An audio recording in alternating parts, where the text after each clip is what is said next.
দারিদ্র মানুষকে কাফের বানিয়ে দেয়। টাকা কম থাকলে মানুষের মধ্যে কি ঢুকে? কুফুরি ঢুকে। বাংলাদেশের প্রেক্ষাপটে আপনি দেখবেন সবচেয়ে বেশি নামাজি কি রিক্সাওয়ালার আর কাজের বুয়ারা, আর যারা ইয়েতে থাকে ওই যে বস্তি থাকে তারা সবচেয়ে বড় আল্লাহওয়ালা। আপনার কথা বুঝেন না মনে হয় আমার, কিন্তু কোনো আওয়াজই তো নেই আপনাদের, ঘটনা কি? সব ক্লান্ত হয়ে গেছেন নাকি? তো সবচেয়ে বড় আল্লাহওয়ালা কি এরা? আপনি তাদেরকে মসজিদে কোথাও খুঁজে পাবেন? একজন মসজিদে খুঁজে পাবেন না। দেখবেন এরা মসজিদে না, এরা দিনও বোঝে না, ইসলাম বোঝে না, কিচ্ছু বোঝে না। তার মানে দারিদ্র মানুষকে কাফের বানিয়ে দেয়। দারিদ্রের কারণে সে ইসলাম বুঝতেই পারে না। দারিদ্র থাকলে মানুষ আল্লাহর ইবাদত করতে পারে না। সে কারণে দারিদ্রের সাথে ফাইট করতে হবে আপনাকে। আলী রাদিয়াল্লাহু বলেছেন, দারিদ্র যদি কোনো মানুষের নাম হইতো তাহলে ওই লোকের আমি জবাই করে ফেলতাম। দারিদ্র যদি কোনো মানুষের নাম, তো পভার্টি যদি কোনো মানুষের নাম, তাহলে আমি ওর হত্যা করে ফেলতাম, যে ওর বাঁচে থাকা উচিত না, কারণ ও থাকলেই মানুষ কষ্ট পাবে। অতএব এই কারণে আমি তাকে হত্যা করে ফেলতাম। লাউ কানাল ফাকরু রাজুলান লাকাতালতুহু, যদি দারিদ্র কোনো ব্যক্তির নাম হতো তাহলে ওই লোকের দায়কে আমি হত্যা করে ফেলতাম। দারিদ্র এটা ইসলাম কোনোদিন এটাকে সেলিব্রেট করে না, যে ঠিক আছে তুমি দরিদ্র এবারে তোমার আমি সালাম দেবো। নো, কেন তুমি দরিদ্র হলা? ওমর রাদিয়াল্লাহু তাআলার কাছে কোনো লোক গেলে তিনি তাকে বলতেন তুমি করো কি?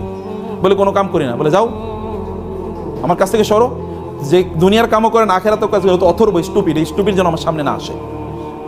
কাজ করতে হবে। আল্লাহ সুবহানাহু ওয়া তাআলা এই দুনিয়া নিয়ন্ত্রণ করার জন্য আপনাকে পাঠাইছেন, দুনিয়ার মালিক হওয়ার জন্য আপনাকে পাঠিয়েছেন। এখন আপনি দুনিয়ার মালিক হবেন না, আপনি দুনিয়ার স্লেভ হবেন। কেমন করতে? আপনি দুনিয়ার দাস না, দুনিয়ার দাস না, আপনি দুনিয়ার প্রভু, মানে আপনি দুনিয়ার লর্ড, আপনি দুনিয়ার কি মালিক। দুনিয়া আপনি নিয়ন্ত্রণ করবেন, আপনাকে মালিক হিসেবে আল্লাহ তাআলা দুনিয়া পাঠিয়েছেন। তাহলে দুনিয়ার মালিক হওয়ার জন্য করণীয় কি? দুনিয়ার মালিক হওয়ার জন্য করণীয় হচ্ছে আপনাকে টাকা সম্পদ ইনকাম করতে হবে। আমরা চলেন এবার ব্যাংক ডাকাতি করি নাকি? কারণ অনেকে তো ব্যাংক ডাকাতি করে তো টাকা পয়সার মালিক হয়েছে নাকি? করে নাই? আপনাকে সম্পদের মালিক হওয়ার জন্য আপনাকে করতে হবে হলো হালাল উপায়ে আপনাকে সম্পদের মালিক হওয়া লাগবে। আপনি যদি হালাল উপায়ে সম্পদের মালিক হন তাইলে এটা আপনার ঈমানটাকে বাড়াবে, আপনার দিনদারি বাড়াবে, দিনদারি কমাবে না। তাহলে সম্পদের মালিক আমি কেন হব? একটা প্রশ্ন।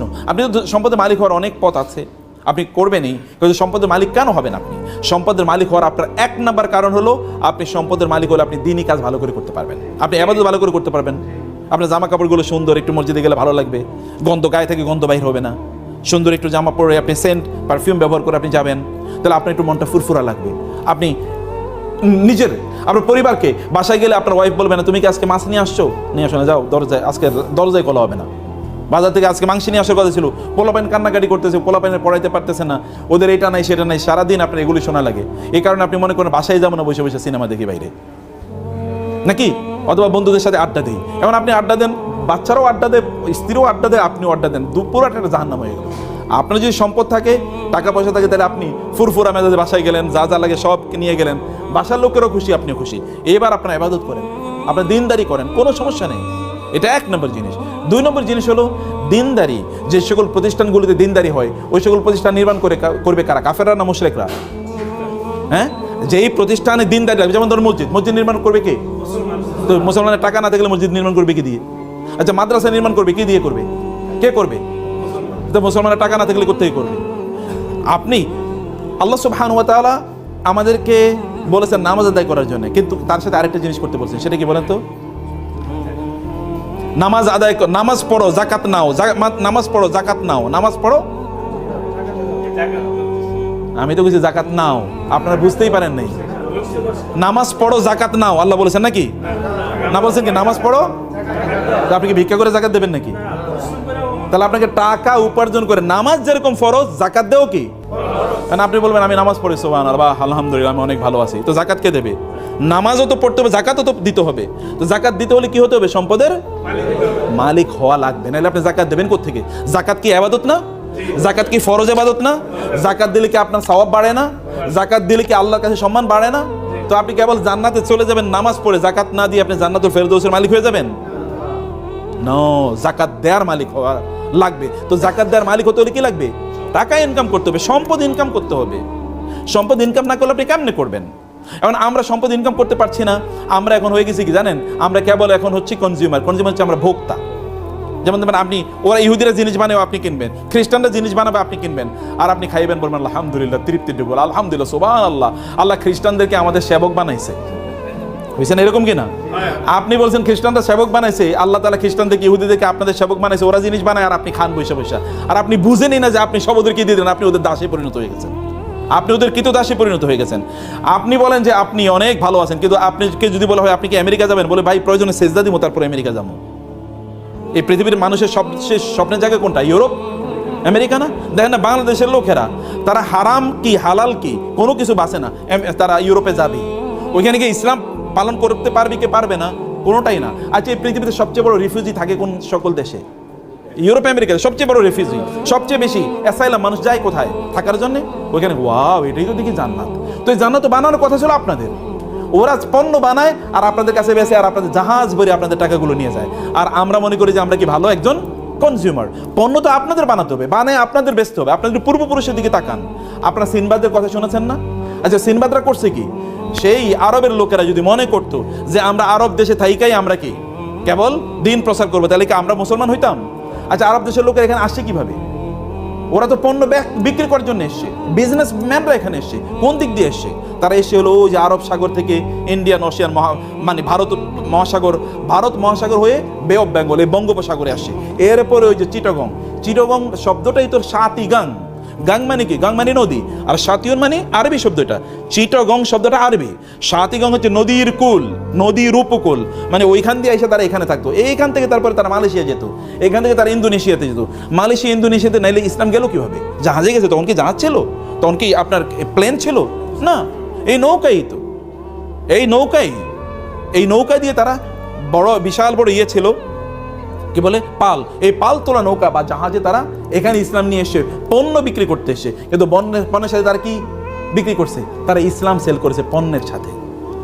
পণ্য কিনতে গিয়ে লোকেরা দেখলো এত ভালো মানুষ, তো দেখি ফেরেশতা, এরকম লোক তো আর কোথাও দেখি না। এত ভালো মানুষ পণ্য বিক্রি করতে এসে, কিন্তু এরা কি এসা ইসলাম প্রচার করে গেছে। ব্যবসায়ীরা ইসলাম প্রচার করছে। আমার মতো এরকম আপনি শাহজালাল শাহপরান কয়জন এসছে? কিন্তু তার চেয়ে বেশি, হাজার গুণে বেশি এসে কারা? ব্যবসায়ীরা। আপনি বলেন তো, আপনার এলাকায় দুজন দোকানদার আছে, একজন দোকানদার গেলেই আপনাকে জিজ্ঞেস করে, ভাই আসসালামু আলাইকুম, কেমন আছেন, বাসা সবাই ভালো আছে, আপনার কোনো সমস্যা নাই তো? ভাই কোনো সমস্যা থাকলে আমাকে বললেন, এবং সবচেয়ে ভালো পণ্যটা দেয়। আরেকটা লোক আছে খিটখিটে, প্রচন্ড খিটখিটে, গেলেই আপনার সাথে রাগ করে কথাবার্তা কয়, এবং আপনি 3 বার কথা বললে 1 বার শুনে, আপনি কার কাছে যাবেন? যে সালাম দেয়, কথাবার্তা শুনে, এই লোকটা তো ভালো, তার সাথে গল্প করবেন, তার মতো হতে চাইবেন, বলে আপনার সন্তানকে বলবেন ওই লোকটার মতো, দেখো না কত সুন্দর করে কথাবার্তা বলে। এই মুসলমানরা তো সেই কাজটাই করছে, জিনিস বেচছে, কিন্তু লোকেরা দেখলো আরে এরা তো দেখি আমাদেরই লোক। এই আপনার বিপদ, তাড়াতাড়ি তাকে হসপিটালে নিয়ে গেছে। আপনার ওয়াইফের সমস্যা, তাড়াতাড়ি তোর ওয়াইফের পাঠিয়ে যায়, দেখা তো তার বাচ্চা হবে, একটু তুমি তাকে হেল্প করো তো। মানুষ যেগুলো, এরাই তো সবচেয়ে ভালো মানুষ। এবং এরা তখন কি, এদের বলো তো আপনারা আসলে কোন ধর্ম পালন করেন? বলে আমরা এই ধর্ম পালন করি। ঠিক আছে, আপনাদের ধর্ম আমরাও পালন করা শুরু করে দিলাম। এরা এইভাবে মুসলমান হয়ে গেছে। বুঝতে পেরেছেন? অথবা আমাদেরকে মৌলিকভাবে ব্যবসায়ীদের কাজ হচ্ছে, ব্যবসায়ীরা তারা সম্পদ উপার্জন করবে, একদিকে তারা নিজেরা ভালো থাকার জন্য, এবং 2 নম্বর তারা কি করবে? এই সম্পদের মাধ্যমে তারা কি করবে? সম্পদের মাধ্যমে তারা দিন প্রতিষ্ঠার কাজে তারা ব্যয় করবে। এটা কেবলমাত্র ক্যাপিটালিস্টিকদের মতো না, যারা কেবল টাকা উপার্জন করা, এটা এক ধরনের গ্রিডে তাদের পরিণত। গ্রিড মানে হচ্ছে এক ধরনের লোভ। শুধু লোভের কারণে আপনি কেন সারাদিন কাজ করেন? লোভের কারণে। আপনার কত লাগবে আপনি জানেন? You never know. আপনি জানেন না কেন আপনার টাকা লাগবে, এটা কি কারণে আপনি ইনকাম করতে, তাও আপনি জানেন না। আপনাকে জানতে হবে কেন ইনকাম করছেন, আপনাকে বুঝতে হবে কেন ইনকাম করছেন। আপনি 2 কারণে করছেন, একটা হচ্ছে আপনি নিজে ভালো থাকুন, আর হলো আপনার কি সমাজ ভালো থাকুন। আপনার অনেক টাকা পয়সা, আপনার ব্যাংকে টাকা পড়ে আছে, আপনার আত্মীয়স্বজন তারা না খেয়ে মারা যাচ্ছে, আপনি এই টাকা দিয়ে করবেন কি? এটা আপনাকে দুনিয়াও বাঁচাতে পারবে না, আখেরাতও বাঁচাতে পারবে না। আপনার প্রচুর পরিমাণ টাকা আছে, কিন্তু আপনি দিনই কোনো কাজেই অংশগ্রহণ করলেন না, তাহলে আপনি টাকা দিয়ে করবেন কি? আপনি দেখেন এই পৃথিবীতে কারুন অথবা এরকম, আচ্ছা গত 100 বছর আগে বাংলাদেশের সবচেয়ে ধনী মানুষ কারা ছিল? 10 জনের নাম বলতে পারবেন কেউ? 1 জনের নাম বলতে পারবেন না। কিন্তু 100 বছর না, 500 বছর আগে এই পৃথিবীতে সবচেয়ে বড় আলেম কারা ছিল? তাদের নাম কি আমরা জানি কিনা? সবার নাম জানি। ইমাম আবু হানিফা নাম জানি, ইমাম শাফির নাম জানি, ইমাম মালিকের নাম জানি, ইমাম আহমদ বিন হাম্বল, ইমাম বুখারী, এদের প্রত্যেকের নাম জানি। এরা কিন্তু আবার ব্যবসায়ী ছিল। অতএব দেখেন তারা যে কথা, ইমাম আবু হানিফা তো ওই যুগের সবচেয়ে বড় ব্যবসায়ী। আপনি কিন্তু তার ব্যবসার কথা জানেন না, কিন্তু জানেন কি? তার দিন এর কথা জানেন, জ্ঞান অর্জন করেছেন, মানুষের কাজ করেছেন। আপনি এরকম কেন হবেন না? আপনি এরকম হতে হবে। আপনি অলস থাকবেন না, আপনার প্রত্যেকটা সেকেন্ড ম্যাটার করে, প্রত্যেকটা মুহূর্ত আপনি দৌড়ান।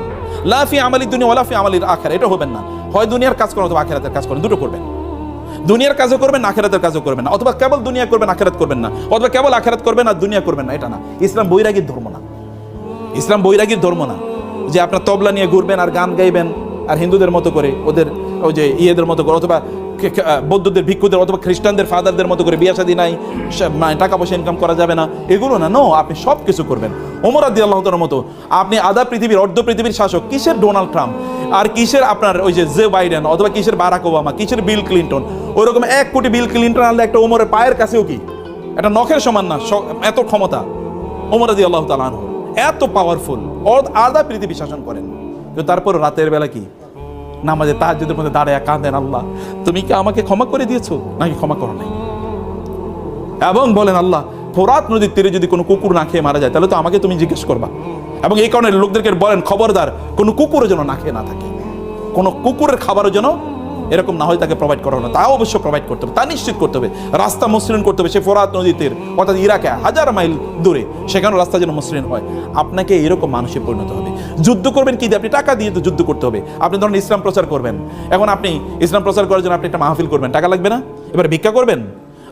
আমরা মুসলমানদেরকে একটা ভিক্ষুকের জাতি বানাইছি। মসজিদ বানাবো, একটা রাস্তায় একটা থালা নিয়ে বসে থাকলো, ভাই আল্লাহর রাস্তায় কিছু দেন না, মানে মইরা গেলে কি করবেন, এরকম ভিক্ষার জাতি তো আমরা ছিলাম না। আপনি একা এরকম টাকা পয়সার মালিক হন যে আমি মসজিদ টাকা বানিয়ে দেবো, আমি মাদ্রাসা টাকা বানাবো, আমি এরকম 50 জন লোককে আমি পড়াবো, আমি এরকম 10 জন আলেম বানাবো, এরকম টাকা পয়সার মালিক হওয়া লাগবে। তাহলে আপনার দুনিয়ার জন্য ইনকাম হলো, আখিরাতের জন্য আপনি গর্ব করে চলতে পারবেন, আপনি মর্যাদার মতো করে চলতে পারবেন। অন্য লোকেরা আপনাদের দেশে থাকবে, যা আমরা বাংলাদেশে গিয়ে থাকবো, কারণ ওইখানকার লোকেরা ভালো, কারণ ওইখানে ব্যবসার প্রফিট আছে। তখন আপনি আমেরিকা গিয়ে পালিয়ে থাকবেন না, অথবা দিল্লিতে বলবেন না যে ওইখানে গিয়ে থাকি, ওইটা আমার বাপদাদার বাড়ি, পালিয়ে ওইখানে চলে যায়, এটা আপনি তখন মনে করবেন। আপনি মনে করেন না আমার বাপদাদার বাড়ি এটা, আমি এখানেই থাকবো, আমি এগুলোকে নিয়ন্ত্রণ করবো।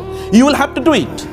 আপনার নিজকে সম্পদের মালিক হওয়া লাগবে, আপনার নিজকে ব্যবসায়ীতে পরিণত করতে হবে, এবং আপনি সম্পদের মালিক হবেন এই দুটো পারপাসকে সামনে রেখে, এই দুটো পারপাসকে সামনে রেখে। এবং তাইলে আপনি দেখবেন যে আপনি ওয়াইদু লাহুম মাসতাতাতু মিন কুওয়াতিন ওয়া বিররিবাতিল খাইলি, আল্লাহ তাআলা রাসূলকে বলেছেন আপনি ওদের বিরুদ্ধে যুদ্ধ করার জন্য ঘোড়ার আস্তাবল তৈরি করুন। এখন ঘোড়ার আস্তাবল কেন তৈরি করে, কি দিয়ে তৈরি করে বলেন? ঘোড়ার আস্তাবল মানে আপনার সবচেয়ে ভালো দামি ঘোড়া এখানে উৎপাদন করা লাগবে। আবার গাড়ির দামি ঘোড়া উৎপাদন করলে ঘোড়ার খাবার দেওয়া লাগবে না, খাবার আপনাকে তার মানে আলাদা কি, এই যে মানে বিভিন্ন প্রাণীর যে খাবার, এগুলোকে ফিস্ট না ইয়ে বলে, হ্যাঁ এই যে বিভিন্ন এগুলো আপনার ফিস্টের জন্য আপনাকে আলাদা ফ্যাক্টরি ডেভেলপ করা লাগবে। আবার এগুলো ধরেন রোগ আছে, রোগের চিকিৎসা করার জন্য কি আলাদা এই যে ভেটেরিনারি সিস্টেম আপনাকে ডেভেলপ করা লাগবে। আবার এগুলোকে বিক্রি করার জন্য আলাদা বাজার ব্যবস্থা তৈরি করতে হবে, চেন মার্কেট মানে সাপ্লাই চেন ম্যানেজমেন্ট আপনাকে তৈরি করতে হবে, আপনাকে আলাদা দক্ষ লোক তৈরি করতে হবে। এটা হিউজ ইন্ডাস্ট্রি। আল্লাহ তার রাসূলকে বলছেন মদিনা ইন্ডাস্ট্রি ডেভেলপ করেন, কারণ এটা অ্যাগ্রারিয়ান ইকোনমি, ওখানে কেবল এগ্রিকালচারাল প্রোডাকশন হয়, এগ্রিকালচার তো থাকবে, তার পাশাপাশি ইন্ডাস্ট্রি তৈরি করেন। 1500 বছর আগে আল্লাহ রাসূলকে বলছেন ইন্ডাস্ট্রি তৈরি করেন, আর আমরা 1500 বছর পরে এসে আমরা কোনো ইন্ডাস্ট্রি ডেভেলপ করলাম না। আপনি ডেভেলপ করা লাগবে, সমাজের মানুষের জন্য কাজ করতে হলে আপনাকে সম্পদের মালিক হওয়া লাগবে। কিন্তু সম্পদ যেন আপনার অন্তরে না চলে যায়। সম্পদ থাকবে কোথায়? হাতে থাকবে সম্পদ, কিন্তু অন্তরে থাকবে কি আল্লাহ। আল্লাহ থাকবেন অন্তরে, হাতে থাকবে সম্পদ, এর মাধ্যমে গোটা পৃথিবীর মালিক আমরাই হয়ে যাব। আমাদের পূর্বপুরুষরা প্রায় 1200 বছর একচ্ছত্রভাবে গোটা পৃথিবী চালাইছে। আপনাদের বাপদাদারা, ভালো করে শুনেন, আপনাদের বাপদাদা মানে কি? আমাদের পূর্বপুরুষরা, এরা এই ইন্ডিয়ান সাবকন্টিনেন্ট কত বছর চালাইছে মুসলমানরা বলেন তো? কি যে 200 বছর, কি বলেন 800 বছর। এই ইন্ডিয়া মুসলমানদের অধীনে, মোগলদের অধীনে, এটা 800 বছর ছিল, 800।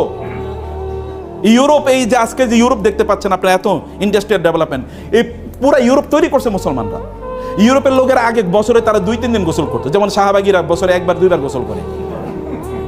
অথবা দেখবেন আপনি হিন্দুরা, ওরা মনে করে গোসল কম করা ভালো, বুঝতে পেরেছেন? এটা ইউরোপিয়ানদের, এটা তাদের ইয়ে ছিল যে গোসল কম করলে আল্লাহওয়ালা হওয়া যায়। এটা আমি একটু বুদ্ধিজীবী টাইপ। এবং ওরা নারীদেরকে, এখানকার হিন্দুদের মতো ওদের নারীদেরকে ওরা জীবন্ত হত্যা করতো। স্বামী মারা গেছে, এই মহিলার বাঁচিয়ে রাখার দরকার নাই, এবং রাস্তাঘাট সব অন্ধকারের মধ্যে জীবনযাপন করতো। মুসলমানরা ওইখানে গিয়ে তারা বলছেন রাস্তা হবে, রাস্তার মধ্যে কি এই যে নিয়ন লাইট এখন দেখছেন না, এটা মুসলমানরা এখন থেকে 1200 বছর আগে তৈরি করছে। মুসলমানরা এখন ইউরোপের বাড়িঘরগুলো দেখবেন মুসলমানদের, ওই আলহামরা, আপনারা ইন্টারনেট যদি ঘাটতে বুঝেন তাহলে আলহামরা বলে একটা সার্চ দেবেন। আলহামরা এটা স্পেনের প্রাসাদের নাম আলহামরা। এই আলহামরার মতো করে এখন ইংল্যান্ডের সকল বাড়িগুলো আলহামরার মতো, মানে ওইখান থেকে ওরা শিখেছে architecture, building technology, civil engineering, mechanical engineering, সব মুসলমানদের অবদান। মেডিকেল সায়েন্স মুসলমানদের, ফুল মেডিকেল সায়েন্সটা মুসলমানরা ডেভেলপ করছে, যেটাকে ইবনে সিনা বলা হয়, he is father of medical science. এবং এই যে ওষুধ বানানোর ফুল পদ্ধতিটা মুসলমানদের আবিষ্কার, কেমিস্ট্রি পুরোটা মুসলমানদের আবিষ্কার, ফিজিক্স পুরোটা মুসলমানদের, নিউটন এটা তো মুসলমানদের সূত্র চুরি করে। জাবের ইবনে আল হাইসামের সূত্র 4.5 বছর আগে, 450 বছর আগে জাবের ইবনে হাইয়ান এই সূত্র দিয়েছে। ওই সূত্র চুরি করে তারপরে নিউটনের সূত্র বানাইছে। এখন এই কথা তো আমরা বলতে পারি না, কারণ আমরা তো এখন কি, এখন হচ্ছে আমরা দুর্বল। আমরা এই কথা বললে মানুষ বলে এটা পাগল। আমাদের সন্তানরাই তো বিশ্বাস করবে না, আমাদের সন্তানরাই বিশ্বাস করবে না। অথচ পৃথিবীর এখনও মুসলমানদের হাতে প্রায় 70,000 এরকম বিজ্ঞানের বই আছে, যেগুলো যদি এখন অনুবাদ করা যেত তাহলে গোটা পৃথিবী ম্যাচমারেজ হয়ে যেত। কিন্তু কে করবে? এখন তো মুসলমানরা কেবল খায় দায় ফুর্তি করো। আপনার টাকা হলে আপনি ইউরোপে গিয়ে একটা ট্যুর দিয়ে আসবেন, যে ওইখানে যাই, তাই না? কারণ ওইখানে গেলেই তো এখনও মুসলমানরা ধরেন 40,000 ফিট উপরে উঠার পরে এরপরে ওই যে আপনার বিমান বালাকাটাকে বলে লাল পানি আছে, লাল পানি আছে, এই আশপাশে তাকায়, কেউ দেখা যায় পরিচিত কেন, একটু লাল পানি দাও, কারণ বাসায় দেশে খাইতে পারে না, ওইখানে গিয়ে একটু লাল পানি খায়। এই চরিত্রওয়ালা মুসলমানকে দিয়ে কী হবে?